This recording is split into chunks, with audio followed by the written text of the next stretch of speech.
I read a post in a Facebook group earlier today that really concerned me. And I've talked about this before. I've made videos about this, but I want to touch on this again because there are not enough people who know about this. And I feel like there really needs to be some research done. I don't anticipate that any research will come anytime soon because there's no money in it. So it may just be something that we have to continue forward kind of anecdotally. But I think that people need to understand the pros and cons of starting and stopping a GLP-1. If you're new here, hey, my name's Allie. I've lost over 130 pounds taking a GLP-1, and I put out new videos every day, so you should subscribe. Come along for the ride.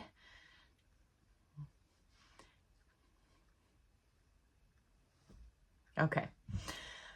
So the post that I read was specifically regarding a type 2 diabetic. And first and foremost, let me just say, as somebody who tracks the trends on GLP-1s across all of social media, I gotta tell you, for a medication that was originally designated for type 2 diabetes, the type 2 diabetes group as a social structure is the most ill-informed when it comes to these medications. I feel like people who take it for weight loss are almost more invested from what I've seen. And I've seen this play out, and I've spoken on this before, especially when it comes to the Facebook groups that are specifically designated for type 2 diabetes only. You're not even allowed to discuss weight loss. And the amount of information that gets misconstrued or just completely censored that causes people to go without GLP-1 knowledge in these diabetic only groups pains me to my core. I digress.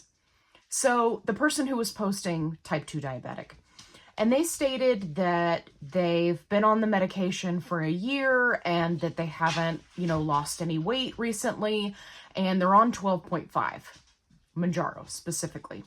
And their doctor is advising that they come off of the medication for 2 months and then restart the medication at the lowest dose to see if it resets so that they can start losing weight again. There are a few reasons why I have problems with this.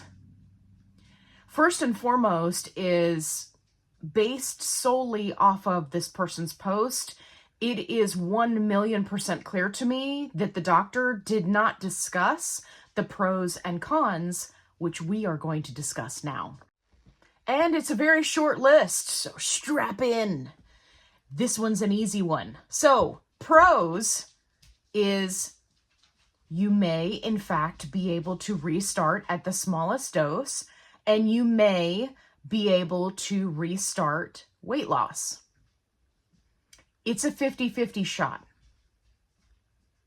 There is literally no information available. I have been tracking this since people started doing it back when the OGs, the originals who were on Mounjaro, right? When it was just like people were prescribing it for everything and they had the coupon codes. I have been following their journeys where they have all done this, where they've done like a reset.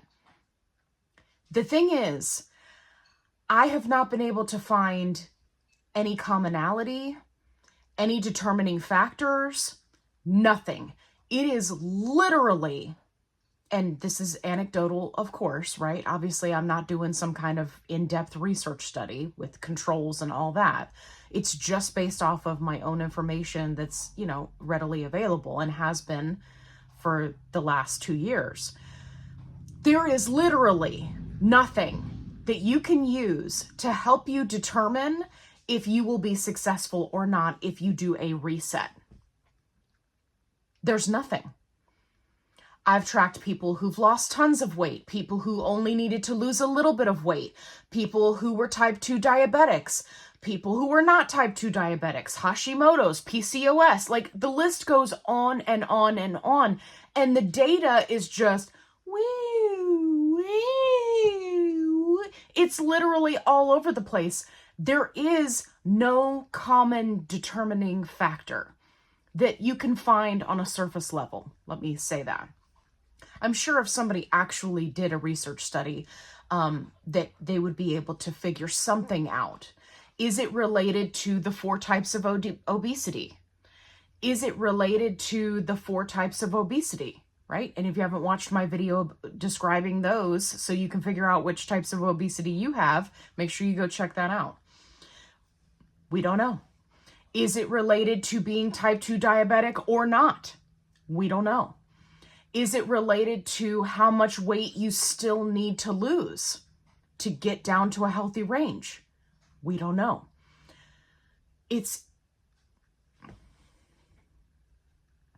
So herein lies the very short con list, which is you've got a 50-50 shot.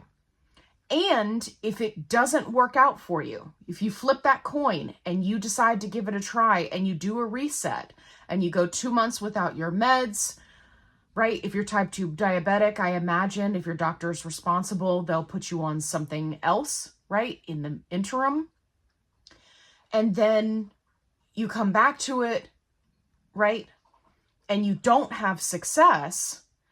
What you are going to find is that you are going to, from the experiences that I've seen, you are going to be unhappy with the results and everything you have to go through to then move up in dose every 4 weeks to get back to where you were.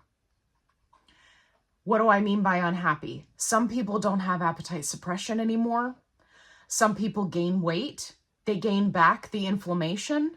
They lose the benefits of, kind of all of the good kind of things that happen when you're taking a GLP-1, right? That are not related to weight loss.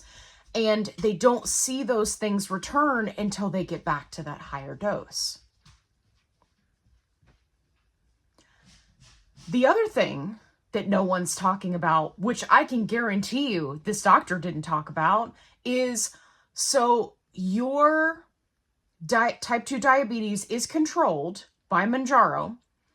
You get off of it, they put you on, let's say, metformin, okay? Because that's the most popular one. Let's say they put you on metformin, right? Let's say you are like the many, many people who are on metformin that have horrible side effects. Diarrhea for days, right? Like just cannot deal with being on metformin for a long period of time.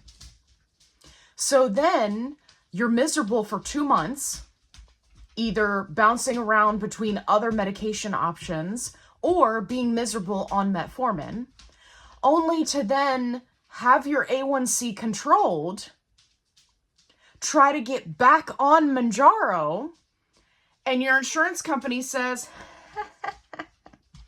joke's on you. Joke's on you. Your A1C is now controlled with XYZ medication, so you don't need Mounjaro anymore. We're going to deny you.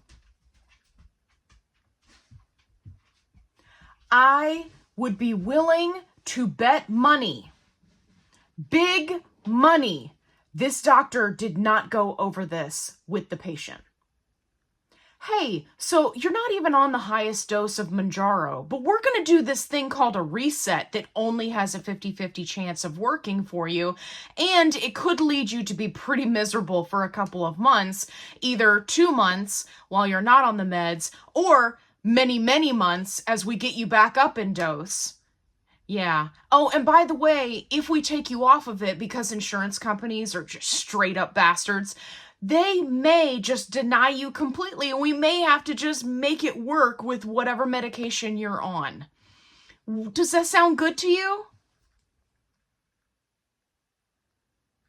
I don't know about you, but if my doctor said that to me, I would laugh hysterically and I would say, no thanks, I'm going to stay on Mounjaro. How about you bump me up to 15 and let's see how that works? Being a type 2 diabetic is the only moderately safe diagnosis option when it comes to being able to keep your Mounjaro or Ozempic prescription and not having insurance just rip the carpet out from underneath you. And I say moderately safe because they will in fact do it anyway. So even being type 2 diabetic doesn't save you, but it does put you into a category where it's much less likely to happen, or you're not having to duke it out when it comes to the weight loss medications, right? Everybody's getting those notifications where those medications are not going to be covered with various insurance companies come January 1st, 2026.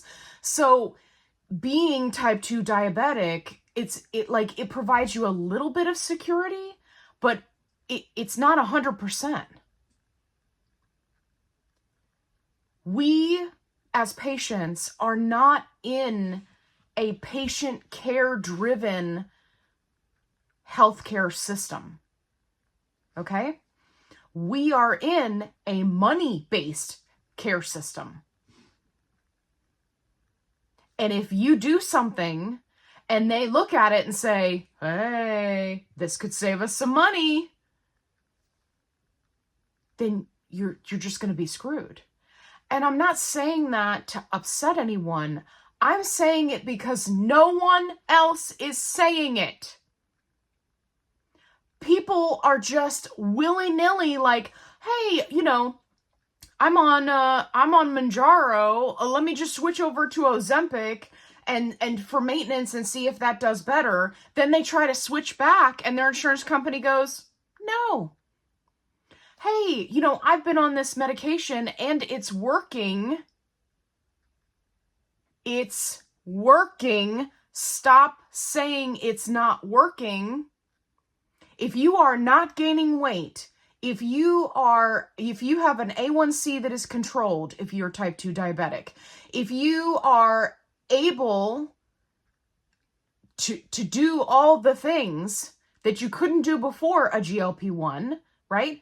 Specifically referring to other comorbidities, right? Like PCOS and things like that. If you have relief from those things, the medication is working. Stop saying it's not working. You guys are making me crazy. It's like people just have it in their head that if you're not losing weight, it's not working. This is an endocrine medication. Endocrinely speaking, it's working. You're only going to lose so much weight. Trust me. I'm in this boat right now. I'm on 15 and have been for a minute, and I'm lucky if I lose 2 pounds in a month, and I'm working hard for it. There is a limit to how much weight you're going to lose. That's why so many people recommend that you do low and slow and you try to maximize the doses along the way. That's why. There are plenty of creators out there that make videos and they're like, yeah, I blew up through the doses. Now I'm at the highest dose and have been for a long time. Haven't lost weight in 6 months. That's why. I'm getting off on a tangent again. The point that I'm trying to make is you need to be careful. You need to be staying on top of the latest and greatest when it comes to these medications. If you don't want to take it from me, totally okay. Then you need to be watching the news channels, right? So that you're getting your obesity news. Dave Knapp, On the Pen, Downsized, right? 2 excellent sources. You need to be following and looking at what other creators are talking about. Did somebody do a research?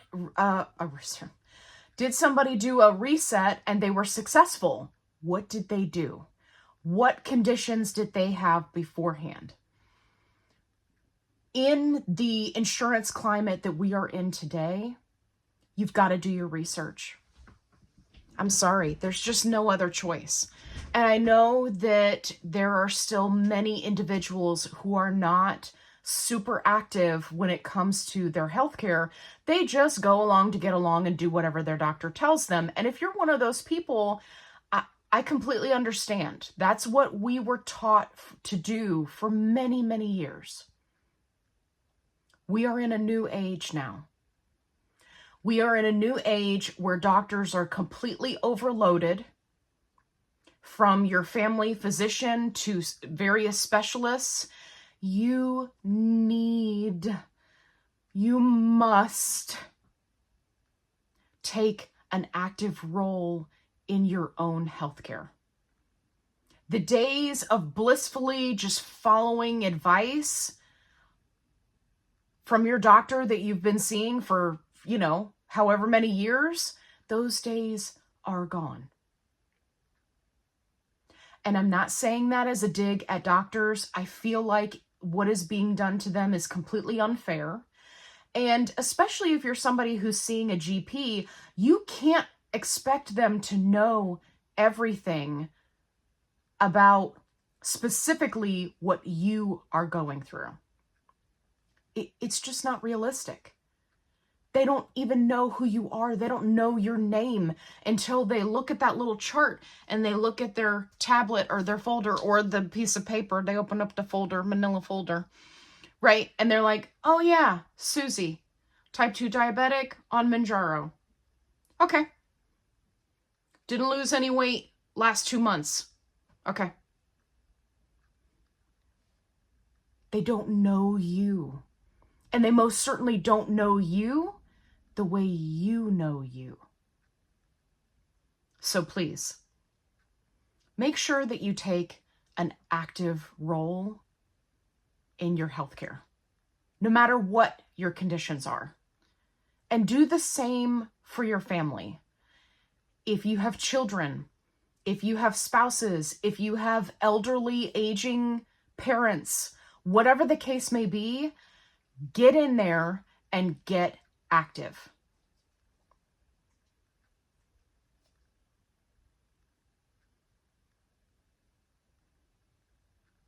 It's just so important. I cannot stress it enough.